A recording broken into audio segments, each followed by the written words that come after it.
Well, we've been since day one. We were part of this project. So Jane and Mark worked next door to us, and we used to call Jane Kramer because she would swing the door open and come, barreling in. And we do Queer Eye, and so she knew our show, and she said, "We have this idea for a show, and it's about putting people into this world. What do you think?" And I'm a super fantasy world person, so I was salivating to do this. And we started right from the beginning. So, and then we went to Bert and Elise. Right, because we had no experience to go out to the networks we had no competition experience. So we said, okay, who are the top? We say Amazing Race. They've been, they got a little 11 Emmy awards. Let's go to them, and they loved it. We all have become very good friends. Awesome. I love the hat, man. Thank you. Yes, I love Thanks the hat. so much. So I want to ask you guys worked with teens in this show. Mm-hmm. How was it for you watching their growth? We were just talking about that. If they walked in here right now, we wouldn't know because they're kids. When you're a 13-year-old boy, the difference between 13 and 14 can be like huge. So we're just like, we want to see the kids, see how big they are now. I think we originally cast them in 2019. Mm-hmm. Before, because we were about to shoot during the pandemic. We were about to shoot. So they were younger. So they were the original casting tapes, they were very young. Mm-hmm. Then we got pushed for a year, had to switch locations. And when they came back, even on set a year ago, I was like, you're not that kid that we brought in, and they changed. So I hear a couple of them are here today. I'm curious to see how because we finished filming in February of last year.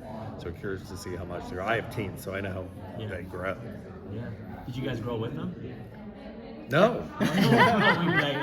Emotionally. Emotionally. Oh, I think you can watch them, but we, as part of the immersion, we don't talk to them. You don't. Oh, really? No, you try to stay away. You try to keep them in the world. We have producers dressed in costume really? who interact with them. So the more that we can keep them in the moment and make it as authentic as possible, like you wouldn't want to be in the middle of your brain having this creative explosion of like, oh my God, I'm actually in this world, and then in comes Harry, the producer, in the Metallica T-shirt, and take you out of it. So, right, I had to hide my hat. Yeah, you talked very little. I was sort of like liaison with the parents because all the parents were there. Or most one guardian was there, of course. That was the hard part about teens too, and child labor stuff. There's only so many hours in a day, and it was during the school year, so During a pandemic. During a pandemic. So, I dealt with the parents and any problems and things like that, but we really tried to not get too close to them. Okay, makes sense. Thank you. So my question is, what was the casting process for these teams?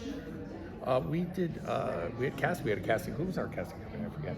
Oh my God, thanks, Michael. I have no idea. I can't remember more casting of it. We do a lot of reality shows. So. Anyway, people. Oh my God, who did do the casting? They submitted, went wide across the country, and everyone could submit. People, if you love fantasy, you love games, and people submitted tapes, their individual tapes, and then out of those tapes, casting picked the ones that they wanted to do a Skype interview with, and then they sent us. We all watched, narrowed it down, and we didn't actually bring anyone in because it was. No, we met them all on Zoom because of the pandemic. But our goal for any show that we do is to make sure that we have a very omnicultural storytelling process through who's in our cast, right? So we wanted people from diverse backgrounds, from different loves of fantasy as well. Like, some people are Star Wars fans, some people are Star Trek fans. Some are readers, should be both. some are gamers. Some are readers, some are gamers, some are just movie enthusiasts, some are cosplay people.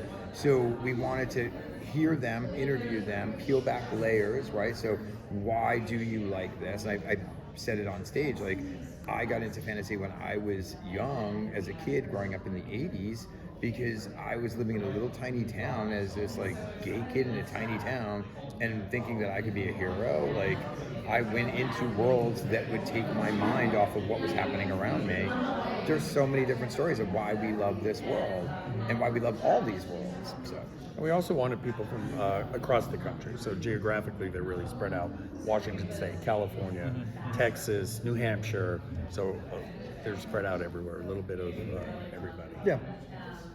So what was one of the biggest problems you guys had to deal with building this show and getting a film, real life, set life, all that kind of stuff. I mean, the fires and the COVID and everything. Fires. What do you guys have to do? COVID, Yeah. COVID, let me put the order. COVID, fires, rains, we had this big windstorm, And masks, and you kids. know. I mean, how difficult is it as a journalist to try to ask questions wearing a mask? It's very difficult. You can't So- read a single person. It's No, you terrible. can't read a person, and so for us, we always had to have masks on. We always had Double to masks. double mask at that point. Like it was, we were at the pre-vaccine. height of when all of a sudden it really turned, and so we were having to deal with those issues. But then you get there and you're immersed into this world, and you're part of it, and it kind of all goes away. And that's production, right? Like I love being a producer. Our job is to produce results from problems. That's all we do. We deal with problems from the time we wake up to the time we go to bed. It's days like this that are nice for us to not have to deal with problems. But we were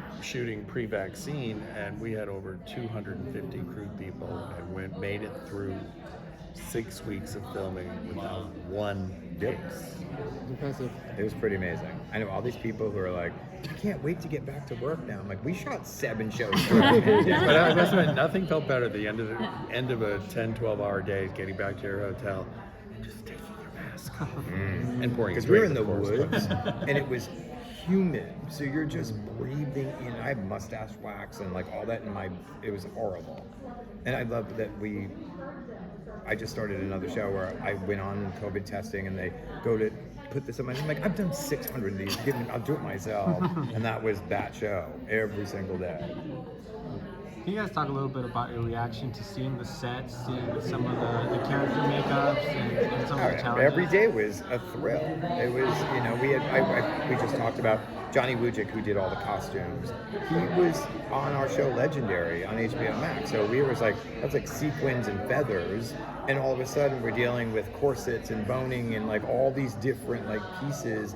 And you'd go and you'd just be like, it looks so good. There was not a moment of, you know, sometimes in a photo shoot, you'll have the front of the dress looks beautiful. If you go behind, there's clips holding it together. It wasn't that, because the kids had to see from 360 degrees.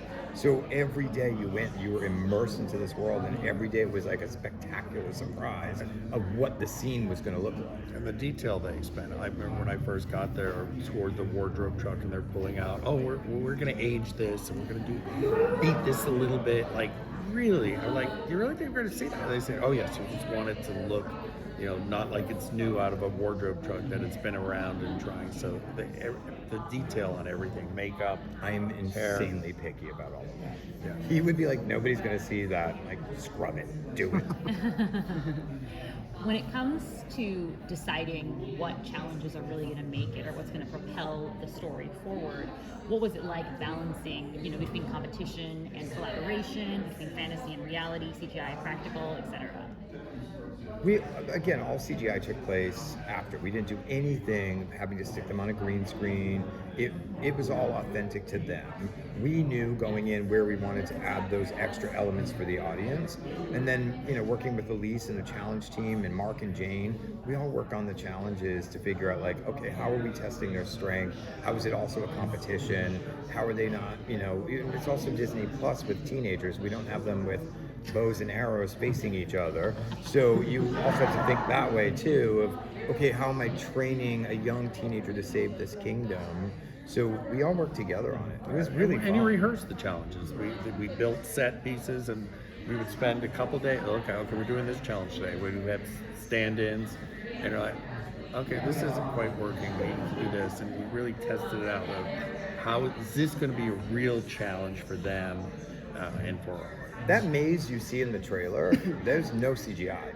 That is how big that maze was. It was probably five times the size of this room. I was suggesting that you have to sell it to someone up here in Napa, move it. It was on their property and charge, you know, $15 to run through the maze. It was very, very cool. Being that the show's on Disney Plus, what message is the show going to send to preteens, teens, and adults alike? Easy. Anybody can be a hero. Like, you just find it inside yourself. That's what every fantasy movie is about. It's about finding the hero in you. And so sometimes that journey is 2 hours in a movie theater. Sometimes it's 7 seasons on a show.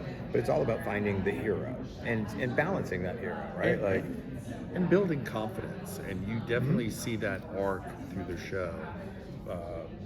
Tahani, she's very, very quiet in the beginning, and at the end she is just speaking her mind, speaking up for other people, and you see that arc of her growth in 6 weeks, and that's my favorite part. they didn't take any shit at the end. No, I was afraid They of her. were mad they were mad at what was going on. They were getting angry with the characters, and they were vocal about it. And that's like, for producers in particular, something like this, when you see that line gets crossed with them, you're like, you did it, because they're yelling at somebody who I'm like, that's an actor, but they're getting angry because they're so engrossed in the story. It's awesome. Thank you. Thank you. Awesome. Thank you, guys.